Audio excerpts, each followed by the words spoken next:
Winnebago County Board for Thursday, October 27, 2016. Under agenda changes, under finance, please add budget amendment 2017-001 to be laid over. Clerk will call the roll. Boomer? Padusha? Girl? Present. Goro? Present. Guevara? Present. Hoffman? Present. Jury? Present. Kelly? Here. Lyon? McDonald? Present. Nicolosi? Here. Red? Present. Salgado? Here. Schultz? Here. Sweeney? Here. Tassoni? Present. Webster? Here. Westcott? Present. Wilson? Present. Biondo? Present. 19 present, 1 absent. Okay, we do have a quorum. Invocation and Pledge of Allegiance. Board Member Burt Brill, all please stand. Thank you. Let us bow our heads. Dear Heavenly Father, we pray that you look down upon us. Give us our faith, the wisdom that we seek, and that you guide us through these difficult times with the decisions that are not only best for everyone, but that are best for the community. We ask that you look over our service providers that work for the county, that deliver day in, day out for everyone, and never ask for anything. We ask that you look out for our police, our fire, all our public safety, and also, most importantly, Lord, we ask that the Cubs win this year. Amen. I pledge.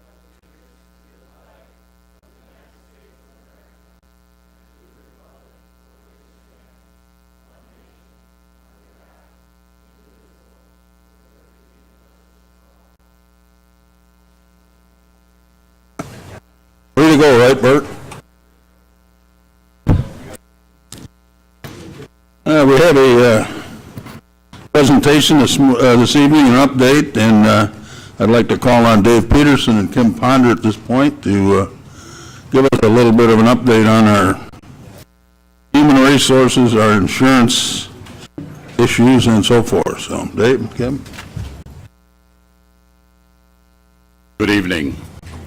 We're going to talk for a few moments about human resources. The gentleman that does the audio visual is getting the equipment ready, and I want to tell you a little bit about Kim Ponder, who is our Director of Human Resources. Kim Ponder has been with Winnebago County for 15 years, and during that time she's worked the entire time in human resources, and she's also the Director of Human Resources for the last 8 years, and currently handles every aspect of human resources. We have some excellent employees in human resources. We've been able to accomplish a lot with a few. We could get the next slide, please. This is a summary of the things we do in human resources. I won't go through them all, but you can see we're covering quite a few things with a few employees. All the items listed in red have been added in the last 3 years, and we've been able to do that with actually reducing our employment level in human resources. So that's a summary of the things that we cover. I'd like you to take a moment to look at it, and then I will have Kim Ponder bring you through the details. Kim?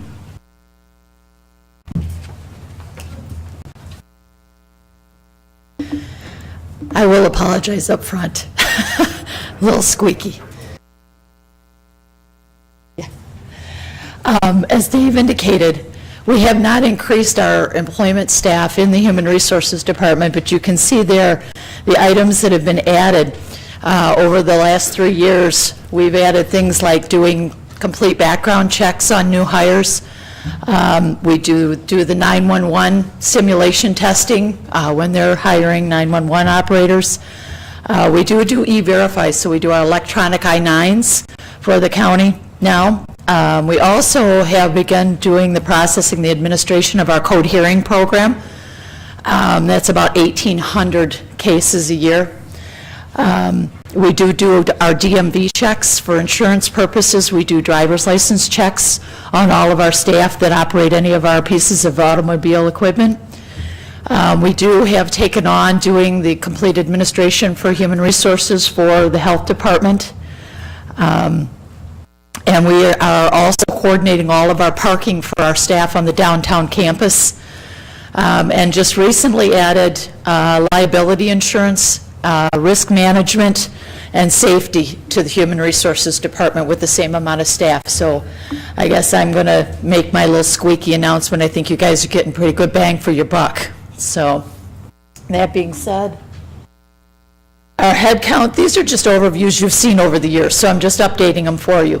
As you can see, our head count from 2009 to 2016, we were at a full-time, or a full employment count of 1,774 in 2009, and in 2016, 1,444 total employment base. So we have reduced our employment base by over 300 employees in that amount of time, producing the same amount of services through technology and a variety of other efforts by the county staff. Our turnover, our employee turnover countywide has been pretty stagnant over the last couple of years, which is a good sign. Turnover does cost the county a lot of money, so you have to go through retraining processes and things like that, so that is a good thing.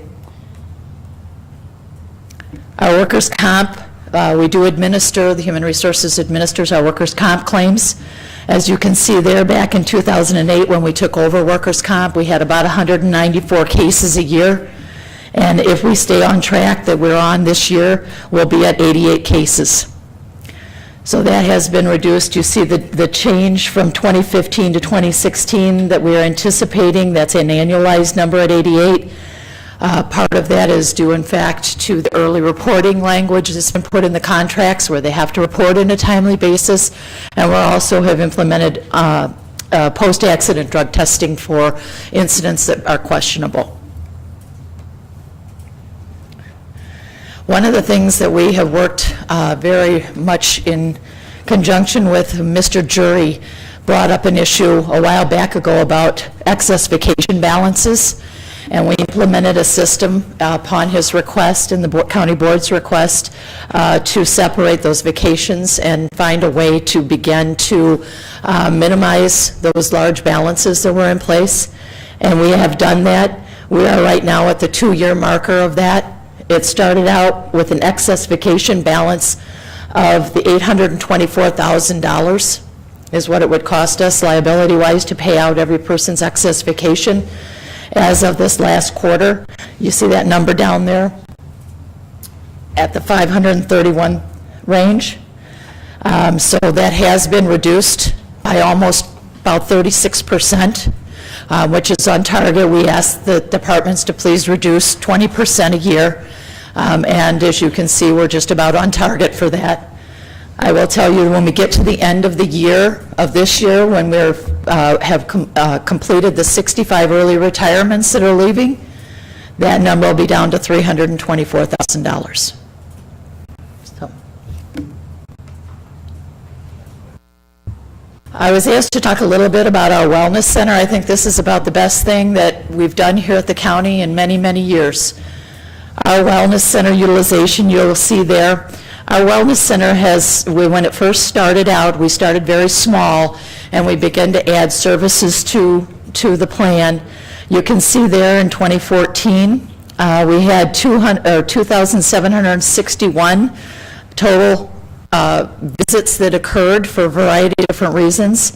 We're anticipating, that's an annualized figure in 2016 of the 3,488. These numbers are significant because I believe, and you're going to see this in some of our group health insurance numbers that you see shortly, that it's these types of programs, and when we philosophically decided that we couldn't continue to just pass costs on to the staff, that we had to find a way to maintain, because the day and age of reducing your group health insurance costs are gone. But we were trying to find a way to maintain those expenses, and we did that with our philosophical change with the chairman. He wanted us to find a way to to work with our staff and make our staff healthier. And so we implemented not only the wellness center, but we also implemented a wellness program. These office visits are absolutely deterring money expenses off of our group health insurance plan at no cost to the county. And I want to show you how that works. This is again a reminder, when we opened our wellness center, everybody wanted to know how it was going to be paid for. All of the outside services that we provide that we were providing with outside vendors that are required to be done through OSHA regulations or different business practices that are required, we were using those services and paying an outside vendor for those services, right? So what we did is we brought those all in. Some of those, like at Physicians Immediate Care, were pre-employment physicals, drug screens, all of those type of issues. Our bloodborne pathogen training was being done outside, CPR training, our DOT physicals, our DOT random drug screens, our flu vaccines, our mask fit testing was not being done at all, by the way, which is an OSHA requirement, which is now being conducted for all people that are required. Post-offer drug screens, our post-offer physicals, and our shingles vaccines. All of those expenses were previously being paid for at outside vendors. So we rerouted those inside, and we cover those expenses in the wellness center, all right? So every single visit, those expenses, as you can see there, are $267,000 a year for the expenses to have a wellness center, for the staffing and the materials and things that are there. Those expenses that were brought in-house, $622,000. Okay, so of those savings, you see the $329,000, those are straight up office visits that people would have gone to their general practitioner, and we would have paid for that coverage through an office visit on our group health plan. So when you look at those monies, because that's not costing us anything, we're already paying for the expenses for those people to run the wellness center, covered by all the other expenses that we would have already had to incur regardless. So the rest of it is off of our group health insurance plan, and that's a straight up savings. I have our employees tell me on a very regular basis how much that they feel that the county appreciates them as employees, and that they can't believe that they provide such a wonderful service for them. We have people that have told me through our programs that our wellness programs and our clinic have saved their lives. We have had probably less than 6, but 6 is enough, where people have left the wellness center and gone directly via ambulance to a hospital. And of those 6, 3 of them were life-threatening. And they believe that if they had not caught it when they did, they probably would have been dead before they hit the floor. Okay? So I think it's well worth what it provides. It pays for itself, and I think it's a wonderful, wonderful program. Our wellness program, we've done things like Weight Watchers. We've had approximately on and off, at one time we had as many as 45 people in the wellness program, in the Weight Watchers program. The group that has gone through our Weight Watchers program, a combined total weight loss of 2,000 pounds. 2,000 pounds. Our Fitbits, you'll see people walk around with their Fitbits on, okay, that helps them track their wellness and their ongoing fitness. It helps them track their steps. It helps them track how good they're sleeping, how much fluids they intake, and things like that. We have a walking club, a biking club, and on-site exercise classes, exercise facilities, smoking cessation classes, annual employee walks that we do, annual wellness fairs that we have, disease management program. Again, 80% of our expense on our group health insurance plans comes from 20% of the most sick individuals or most with chronic diseases. And this program, we're currently in the process of revamping it and doing a little bit more of an incentive-based program. So we'll have more to come on that. And we've done CPR and AED training for not only our staff, but also their family members that have chosen to be part of that. So this is an absolute wonderful program for the employees here, and they let me know about it on a regular basis. Here's where the key is on the medical expenses, when you look at the dollars there. When you look at the costs for 2009, and you look at the costs at 2016, you can see that's a pretty flat pattern right there. Right? Not many organizations. Usually you will have, in an industry standard, you'll have one bad year every 3 years or so, 3 or 4 years. We had one bad year in 5, almost 6 years. Right? Not many people can say, and I'm going to show you this next slide, because if we followed national trend as an organization, our expenses were there at the $15 million mark in 2014. Those expenses would be at $28 million if we followed national trend. So this program is working. It is helping us to manage our expenses for our group health insurance program. If it hadn't been, you would see some very significantly different expenses in our group health plan.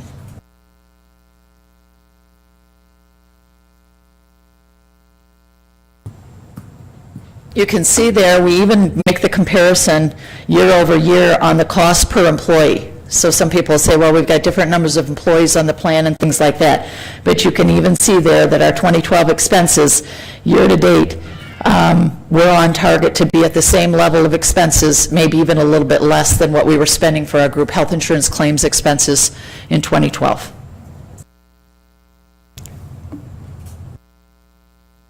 So what's next? A couple of the things that we're working on, and you'll see before you tonight, we're going to implement a requisition process. As we fill positions here at the county, there'll be a process that you'll go through in order to fill a position. I'm sure you've heard on the news, the new FLSA guidelines to change the exempt status. We're in the process right now of analyzing how that's going to impact Winnebago County and how that will make changes to who we have to pay overtime to and who we don't. That's going to be a major change. The baseline has doubled. So where it used to be in the $20,000 range, starting on December 1st of 2016, the minimum pay to be in an exempt salaried position is $47,700. Anyone that's underneath that marker will have to be paid overtime. So we're in the process of analyzing that, and we'll be doing a presentation for you on how we're going to roll that out that'll be the most cost-effective manner and equitable to the staff and to management. And then we also, in conjunction with those FLSA changes that we put in place, we will be rolling out the compensation policy, the comp time policy that Mr. Jury asked us to work on. He's been very patient with us. We're going to be rolling that out in conjunction with these FLSA changes that are coming in December. So just a quick overview. I appreciate your guys' time. What was our year over year, last year to this, on projected medical expense? Well, when you look at last year, we were at the $18.3 million, and we're projecting to come in at just over $15 million this year. A million plus, anyway, huh? Yeah. Okay. Any questions? Mr. Jury? Thank you, Mr. Chairman. Kim, thank you for that wonderful report. The caucus asked for that. And you know, it's not often that we see reports like this and how great this county board has been. You know, there's other things that you didn't even mention that we've done, eliminating our pensions. I'm glad that there's a number of people here tonight that see what my colleagues have done to managing their money. You know, there's a lot of reports out there, the county board is this and this. No, look at every member that sits here on this board, and thank God they're here. I thank you for your support, and all of us have done one hell of a job when it comes to county money. Thank you so much for that report. Further comments? Okay, yeah, Kim, let me reiterate that very thing. Very, very small department. Very small department, but really done a terrific job for us. And as you can see, part of the reason Kim showed, we're down 300 some people from 09. Our budget is also down $27 million. And we have levied exactly flat for the last 6 years. 39 million a year. We haven't raised that one bit. And the accumulation that we could have raised, Mr. Biondo, correct, is like 21.5 million that we did not levy, we could have. So kudos not only the board, but to our great staff here. Thanks, Kim. We appreciate you coming out. Hope you heal up here. Thanks. I assuming that's from cheering for the Cubs. That's exactly what it was. That's my story anyway. Okay. Thanks much. Public participation. We have 3 minutes each here. Nancy Edwardson. That would be this mic right here.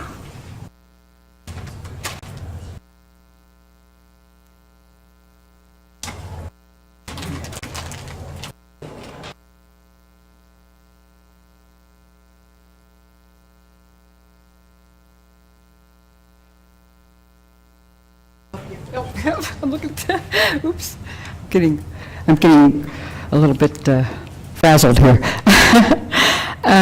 This is really an important year here. We're facing an election.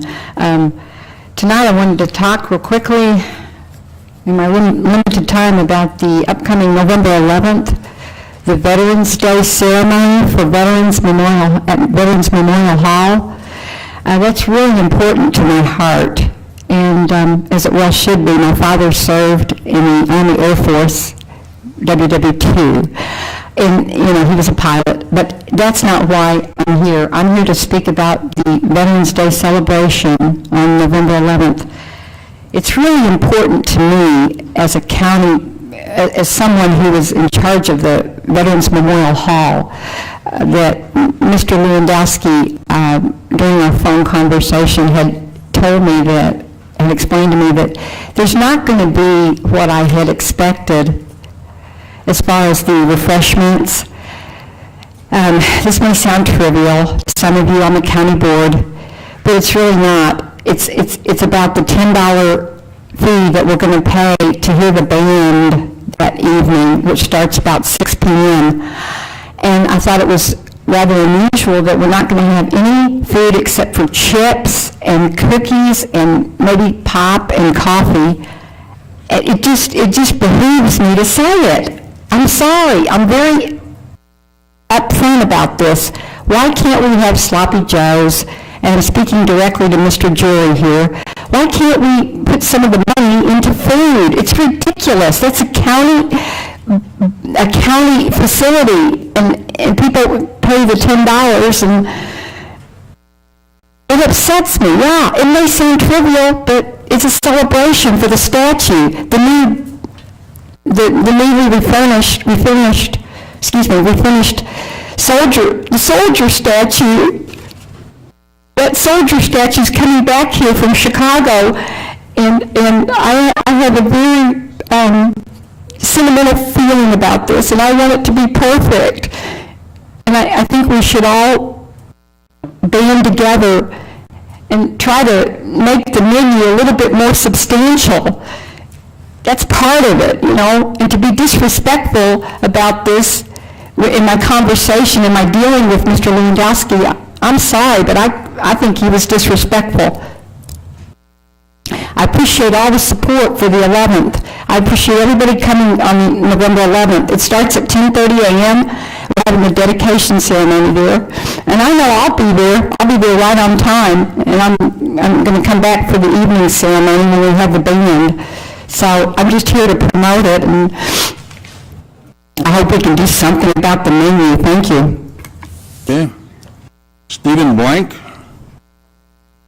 Mr. Blank?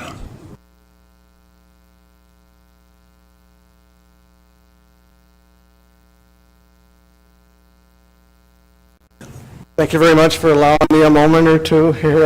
It's a little bit of a selfish, but I think it's probably not just for me, but regarding the GLB Railroad, I have a house on 5 acres that my wife and I put up for sale earlier in the summer, and we bought a different property in the spring and did some repairs to get our house ready to sell and put it up for sale in the summer, and this is when the railroad, the plan at the time was for it to go through Boone County.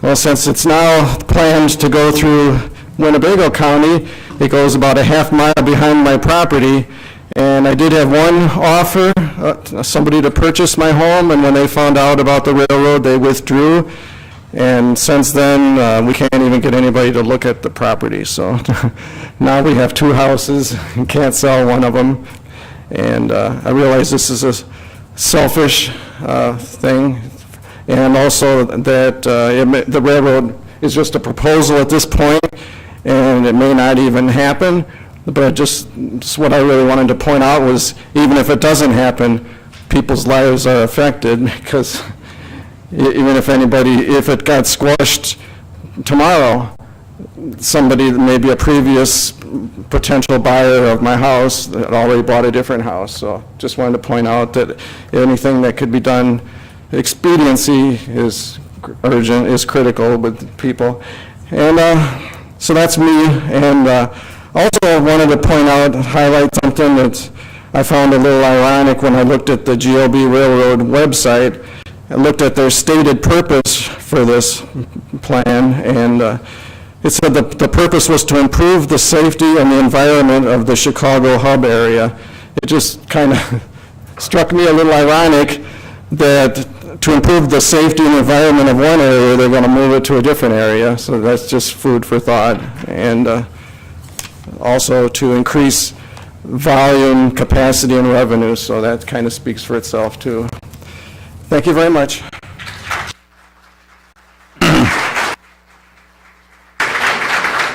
Next, we have Richard Booth, Mr. Booth, who's, I believe, president of the Farm Bureau Association this year. So, Richard.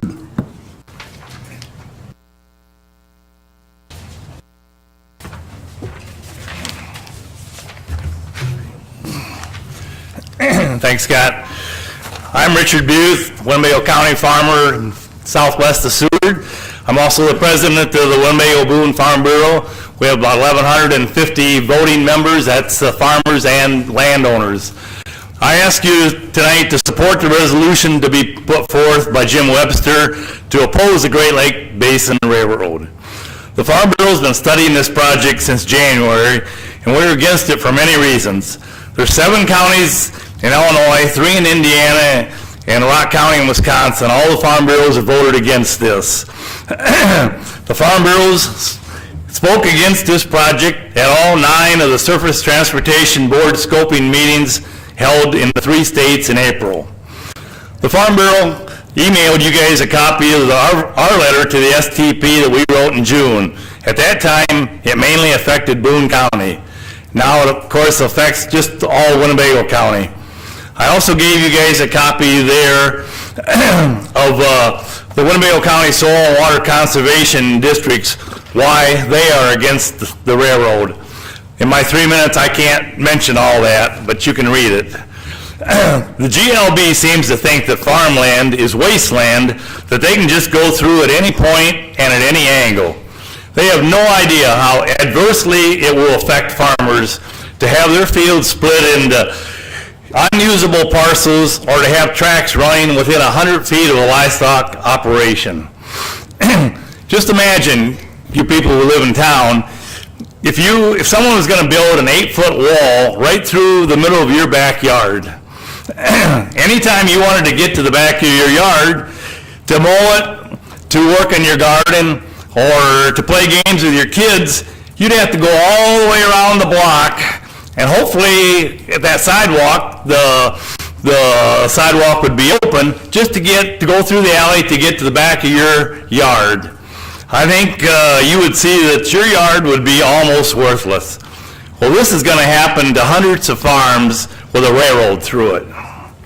4 main points. This railroad is not needed.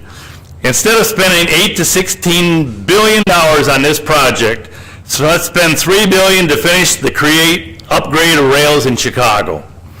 Number 2, if you look closely at the proposed GLB map, you will see there is very little room to put a rail yard by the airport without tearing out many homes. The only bare ground that's there by the airport is by the dump or south in Ogle County, which isn't going to do us any good. Number 3, why should we give the GLB, a private company, eminent domain for their economic gain while taking away the economic opportunity for family farms, many of which have been in the family for many generations? The Illinois Farm Bureau lawyers say this project does not meet the conditions set forth in the Illinois statute and does not meet the conditions and does not have quick take authority under our Eminent Domain Act. No farmer is going to sell their land to the GLB at this price they have proposed, so each landowner is going to have to go to court. 4, There will be hundreds of homes that will have their assessed value lowered if they are near the railroad. This will bring in less property taxes to Winnebago County. Please support Jim Webster's resolution. Thank you.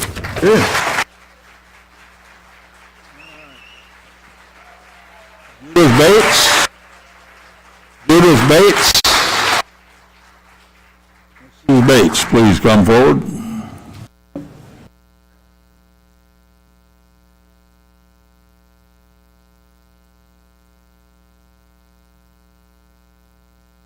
Yep, there we go. Thank you very much. I'd first like to say thank all of you for giving me this chance and opportunity to speak to you this evening, and I promise mine will be very short. I have many concerns about the proposed Great Lakes Basin Railroad. The first, and perhaps the most important, is the possibility of an oil tank spill near the Pecatonica watershed, which would also affect the waters of the Rock River, many creeks like the Raccoon Creek, Timothy Creek, and the entire aquifer of this area could potentially affect thousands of residents in the Rock River Valley area. This land is not suitable for the construction of a railroad carrying heavy loads. About every 10 to 15 years, there is a major flood in this area involved, and in many places, the normal water table is 8 feet or less. This area is prime habitat for wildlife and waterfowl, including the 800 acres of Niagara wetlands and the Sand Bluff Banding Station in the Colored Sands Forest, all which I myself have visited many times and have had tremendous enjoyment out of the fact of what we have done here in this area. Since the Niagara wetlands has been in operation, we have seen the return of river otters, beavers, egrets, pelicans, which I can test that just 2 days ago I was present and saw on our land. And the whooping cranes are among the species too, and that migrate this area. Bald eagles, as many of you know, now nest and rear their young nearby. Several endangered species include the harrier hawk and the eastern Massasauga rattlesnake, which we have had on our property. I don't much care for snakes, but I would recommend them to stay. And the prairie bush clover, which is found nearby. And lastly, taking thousands of acres of highly productive farmland needed to feed the world is unthinkable. Family farms would be destroyed, including the Bates Sesquicentennial Farm, which I can say I'm very proud of. And we now have the 7th generation of our family starting to farm these farms. 160 years of land stewardship by the same family is a rare occasion. And as I close, I would like to say that I think Rockford also has a diamond in the rough, and that would be the Rock River. 2 weeks ago, I was part of the regatta, was able to watch this. I had relatives from Pennsylvania and from Chicago who were in this race and had a marvelous time and had wonderful things to say about Rockford. I think Rockford should consider this diamond in the rough as a Rock River, because if we ever had an oil spill and it hit the Pecatonica River, it would spill over into the Rock River, and I don't think it would be a pretty sight even in Rockford. Thank you very much.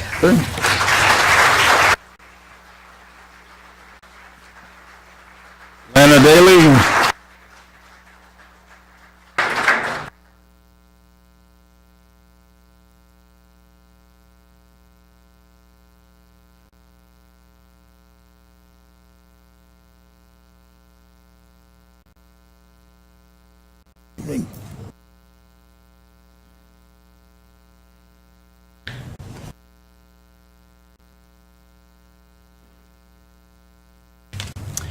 Thank you, Chairman and board members, for allowing me this opportunity. But first, after that initial presentation, I'm wondering if I can get a job here. Where I live, if the railroad comes through, if I have any life-threatening episode, I don't know if I'll get the care I need due to the fact that routes and roads will be closed to allow emergency vehicles to get through. So, to go with the Covey comment earlier, I think we're all enjoying the World Series. 108 years since the Cubs won last. Think of the great players they've had play for them over the course of the past century. Ernie Banks, Ron Santo, farther back, Three Finger Brown, Orville Overall, and Phil Cavaretta, just to name a few. What pleasure and frustration this storied team has provided the past 100 years.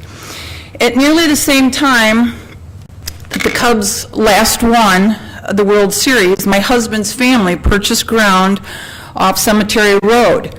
4 generations later, my husband farms 2 parcels of land there, about a total of 280 acres. We are a centennial farm, have been so for 103-4 years. Our farm isn't picturesque, like ones where you would see red and white barns, pastures spotted with black Angus cattle, or milking Holsteins. In fact, we have old, tired barns, no longer used to house animals, but it was a productive farm then, and it still is. We have paid property taxes into Burritt Township, Winnebago School District, Winnebago Sioux Fire Department, and a few other areas, as well as Winnebago County for over 100 years. And now, you as board members seem to be taking a reluctant wait-and-see attitude about giving our land away. If the rail comes through as laid out in the preferred route, we will lose approximately 50% of our farm's productivity. Our land grade where the route is proposed to come through is low. It's the richest soils of our farm. So Great Lakes Basin will have to fill in and raise that grade by doing what? Taking the other good soils to fill it in, or they'll shave off the poor and dump next to it. Regardless of how they do it, they will leave our farm with the poor soils. The high ground as our only acreage left in production. That is the worst soils for crop production, hills, because the average for the farm is figured on the good and the bad soils, the hills and the valleys together. How can we stay farming when our land is at 50% total acreage after the rail goes through and produces, on average, 100 bushels less of corn? How can we afford to continue paying the taxes of Burritt Township, Winnebago School District, and Winnebago County? And we are only 2 parcels in a route of Winnebago County that has 176 parcels scheduled for this rail development. Wrap up, Lana, we got 3 here. In the 1970s, the railroads were deregulated, and over the next 30 years, most filed bankruptcy, currently leaving the U.S. with 6 Class 1 railroads. Great Lakes Basin is not one of these companies. How can they be dependable as my family and any other families who live here want to be here and contribute as we do and we have? Our 100-plus-year farm is productive. It pays taxes. We make money. We live here and we contribute to Winnebago County. You make tax dollars off of all the agricultural land in the county. We are good neighbors. We are good stewards of the land. Please take the only course of action tonight that makes any sense for our county and resolve to deny all eminent domain for corporate gain. Thank you.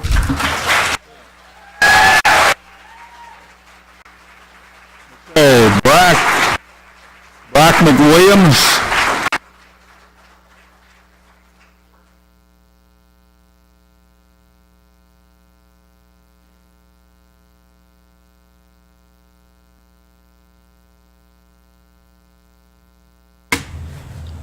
Ladies and gentlemen, friends and neighbors and board, I want you to know in the past few weeks, I have heard from over 20,000 people in our county.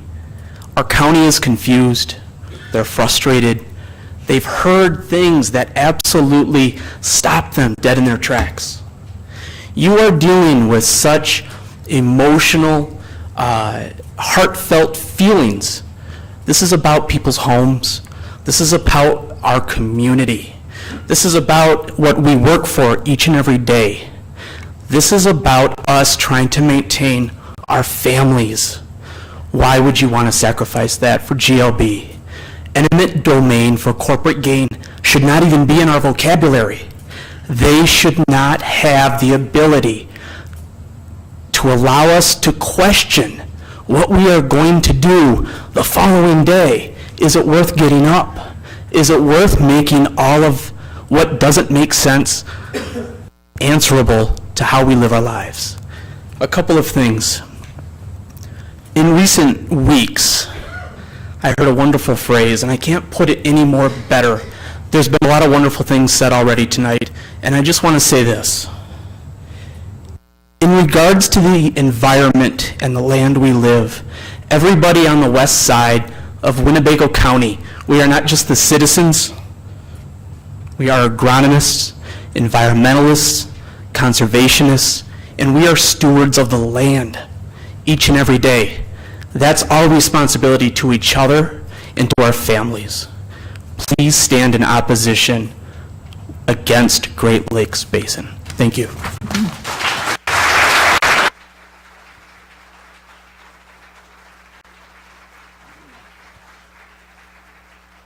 May I please have a motion to approve the minutes from September 14, 2016, and September 29, 2016, and to lay over the minutes from the October 13, 16 meeting.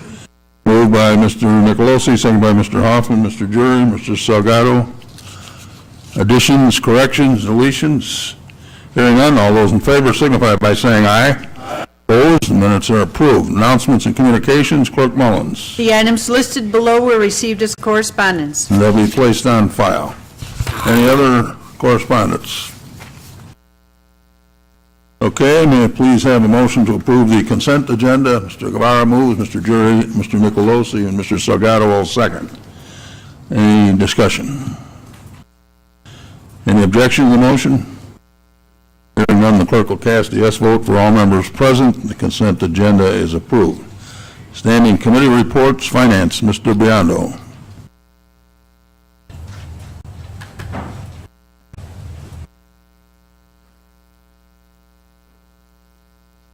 I'll hold these for a second. Thank you, Mr. Chairman. I'd like to move to approve resolution for emergency approval of contract for cathodic protection of the fuel storage tanks. This is a $13,000 item and it's to prevent fires in the tanks by the Highway Department. You heard the motion, seconded by Mr. Sweeney, Jury, Mr. Boomer, Mr. Gurl, Mr. Guevara, Mr. Kelly. Any discussion?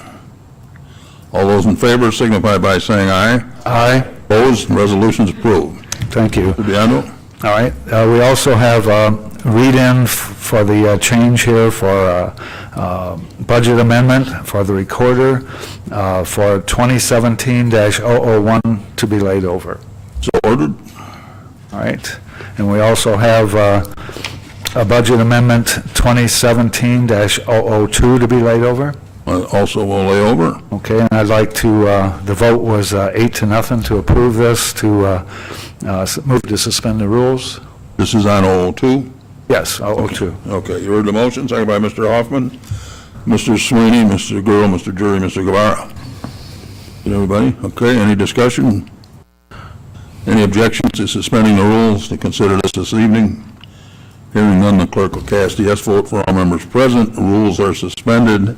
Motion is in order, Mr. Biondo. All right, I'd like to move to approve Budget Amendment 2017-002, put it up for approval. Second by Mr. Westcott, Mr. Guerrero, Mr. Hoffman, Mr. Sweeney, Mr. Drury, Mr. Gurl. Okay, discussion? Any objection to the motion? Hearing none, the clerk will cast a yes vote for all members present. The budget amendment is approved. Mr. Biondo? All right, thank you. I think that concludes our report. Very good. Zoning Committee, Mr. Webster.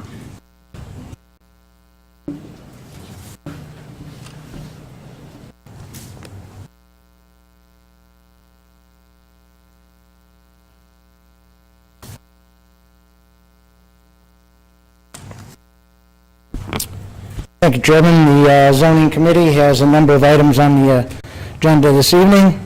And under A, to be voted on, we have an ordinance amending the rules of order and procedure of the county board of the county of Winnebago. This came with a recommendation of approval from the zoning committee 4-1. This is the one that has been laid over since our last board meeting. Okay, you're moving to approve? Yes, sir. And the second, Mrs. Gurl, Mr. Salgado. Discussion? Any objections to the motion? Hearing none, the clerk will cast the yes vote for all members present. Ordinance is approved. Mr. Webster. Okay. The second resolution we have is a resolution opposing the proposed Great Lakes Basin Railway route through Winnebago County. And I would move to approve. You heard the motion, seconded by Mr. Westcott, Mr. Guevara, Mrs. Lyon, Mrs. Gurl, Mr. Nicolosi. We had Mr. Jury, Mr. Sweeney, Mr. Tassoni, Mr. Salgado. I think we just called a vote. Discussion. Mr. Nicolosi. Thank you, Chairman. I just want to tip my hat off to Mr. Webster on all the work he's done on this and kind of educating the board, giving us the information we need to make the right decision and come together with one voice. Thank you. Mr. Sweeney. Thank you, Chairman Christensen. I was totally planning on voting for this, Mr. Webster, but then Mrs. Bates informed me that we have rattlesnakes here. I did not know that, honestly. I don't know. But it is a serious matter, and all kidding aside, the notion of the eminent domain with corporate interests involved is something that just philosophically is tough for me to stomach, and everything else are good points, but that's the main sticking point for me. And I would also take the opportunity to just relay to the citizens behind me that I heard there were some news reports that made it seem like they were, surprise, incorrect, that made it seem like Mr. Webster was in some way in favor of this project at some point, and that is absolutely not true. So just wanted to mention that to you, Thank you. Mr. Drury. Thank you, Chairman Christensen. Jim, I'm also going to support this. I think it's needed, and I agree with Mr. Sweeney. There's rattlesnakes, so it may change my vote. I don't like rattlesnakes. No, I'm just kidding. I want everyone to know behind me and you, and I showed you this letter. I recently sent off a letter to the editor showing our support for this. It disturbs me that as a government we can oppose it, but I am under the impression from what I get talking to other people, we have absolutely nothing to say about it. It's wrong. So let's make our voice heard here, and I guess get every citizen to object to it, because it's absolutely wrong that we have no say-so where this railroad's going. But I'm going to support this. Let them know that we're tired of some of the stuff they're doing. Thank you. Mr. Biondo. Yes, I just wanted to point out that, in some of the speeches tonight, it sounded like the county really was has this thing where we give private people the right to take other private people's land. It was a Supreme Court, 5-4. Sandra Day O'Connor was on that court, and she voted for it. They allowed Pfizer to take people's property in New London, Connecticut, because Pfizer and they considered this a public good, well, they could pay more taxes than the people who own the homes. And the same thing is here, this is, there is no private property. Once the Supreme Court ruled that eminent domain is no longer just a public good. It can be any private person that can pay more than you do. And what's happening in Florida is people are actually losing their beachfront property that they've had for 100 years. I know people mentioned here tonight they've had it for 80 to 100 years, and it's been taken by private companies building condos, et cetera, because they can pay more taxes than the people who owned the land for all those years. And so for that reason, I am opposed to that type of eminent domain, because I still believe in private property. Mrs. Lyon? Thank you, Chairman. Obviously, this involves my district, and I'm very proud of my district and the numbers they've produced and to come to the different hearings. They haven't come here, they've come here very passionate about their homes, their livelihood, but they've given you solid facts to work with. This just isn't a pie in the sky, I wish you would go away. They've given you solid facts with which to tell other citizens about what is happening out there. I don't know of any other citizens in Winnebago County besides these farmers who can truly stand before this county board and say, I have contributed to this county for hundreds of years. We have generations who have contributed to the taxes. I know of one farmer who has personally put up his own funds to make sure that there was a town hall, that there was a meeting place for their people, and they are committed to our county. They are the backbone of this county, and their voices have to be heard.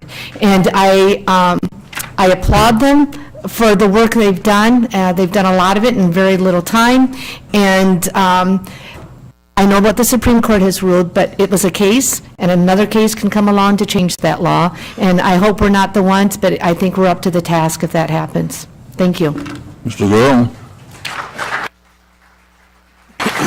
Thank you, Chairman.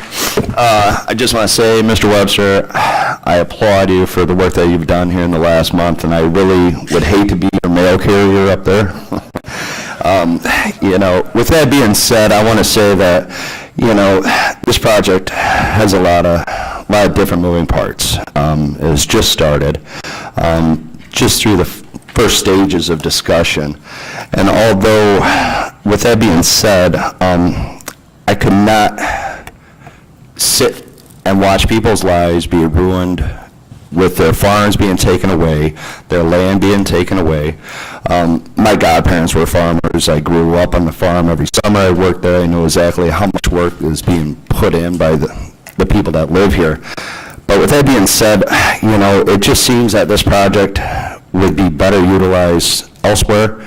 I'm not saying that the project is awful. It's the route that they've chosen is awful. I want to say that. But $8 billion, it's almost 210,000 jobs that could come to the state. Non-taxpayer money, all privately funded. Everything that everybody has ever talked about that should happen is being presented to us. So, with that being said, I think that maybe some conversation should take place at different alternate routes. But with that being said, Mr. Webster, I'm behind you on the residents up there. I don't, we're behind them. Thank you. Further discussion?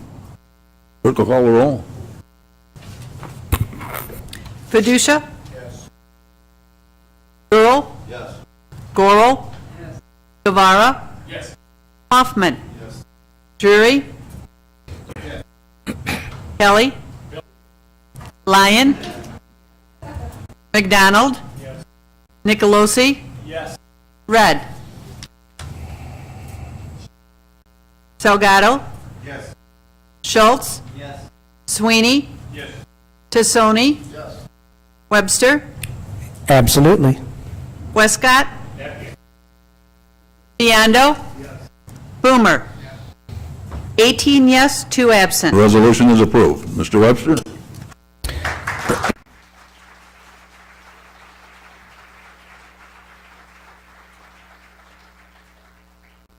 Thank you, and thank all of you for coming here tonight. And it is something when, like Judy spoke, that she can talk and multi-generations being on the same farm. And when you think about it, she's got a road named after her. The Wishops have a road named after them. Gummels have a road named after them. I know all these families personally. And so it's not hard to stand up for them. Thank you.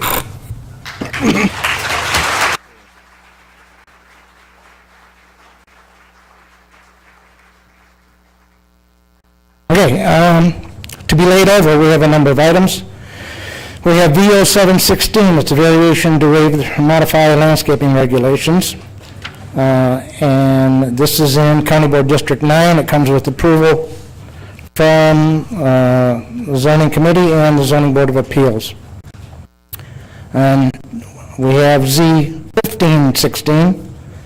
It's a map amendment to rezone plus minus 1.5 acres, and it's requested by Seward Park District.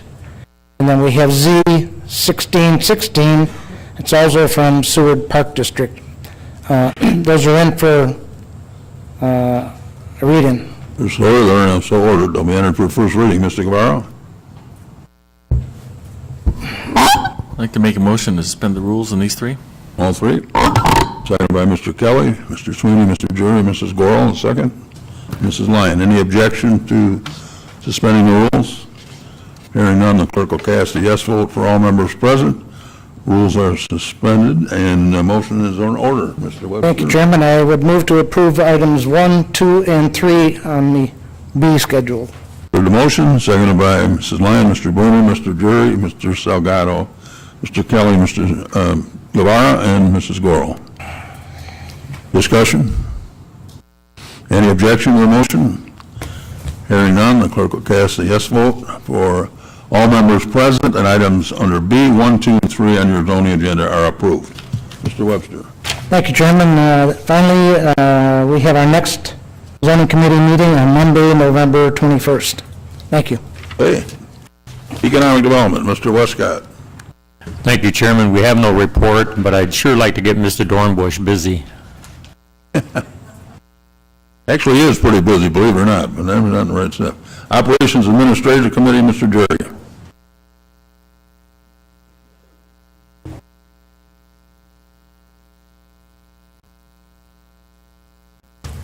Thank you, Mr. Chairman.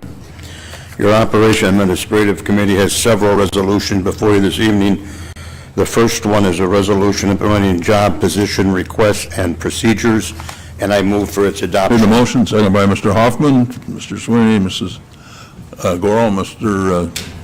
Girl, Mr. Biondo. Discussion?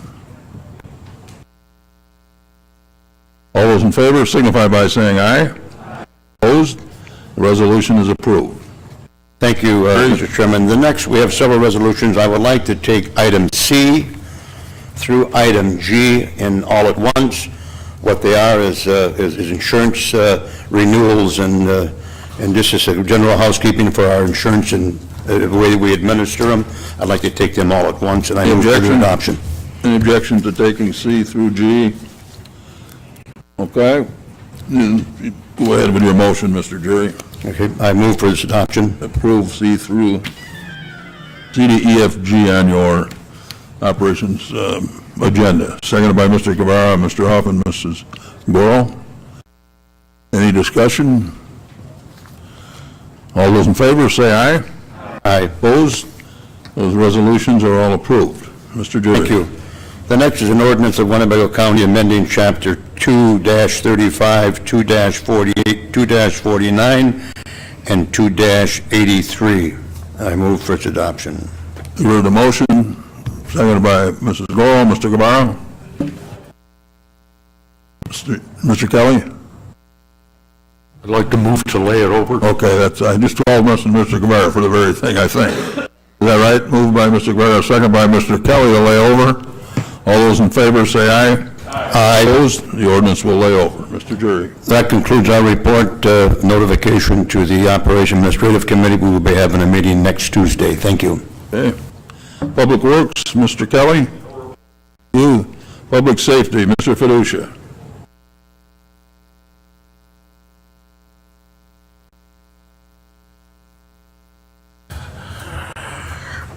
Thank you, Mr. Chairman. The Public Safety brings forth one resolution this evening, and that resolution is authorizing the purchase of police patrol cars and related equipment, and I so move. Heard the motion, second by Mr. Westcott, Mr. Guevara, Mr. McDonald, Mr. Biondo, Mr. Boomer, Mr. Nicolosi, Mr. Gurl, Mr. Salgado. Mr. Guevara, question?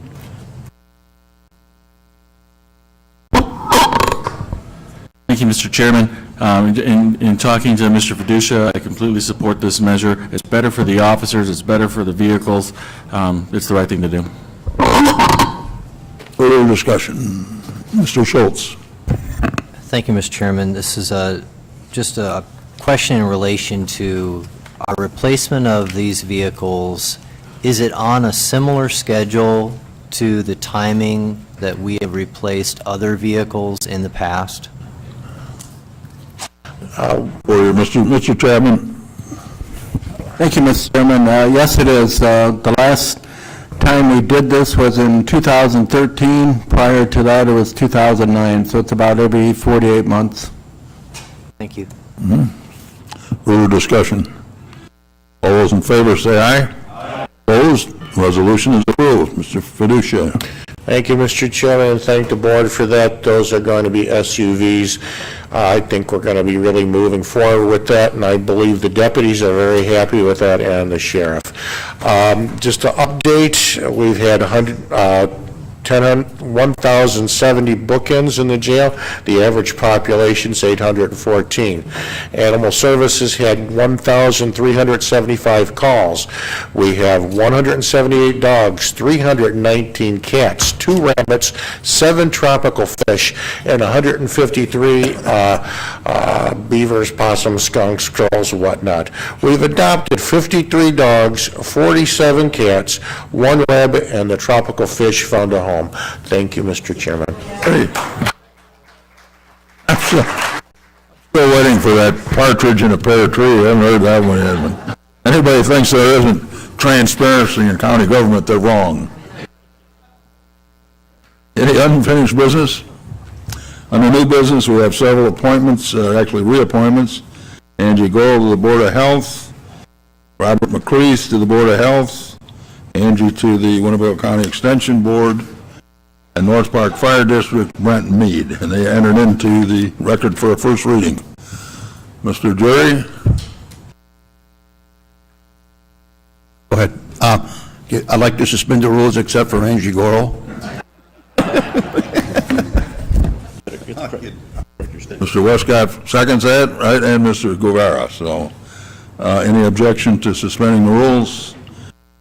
Hearing none, the clerk will cast a yes vote for all members present. Rules are suspended.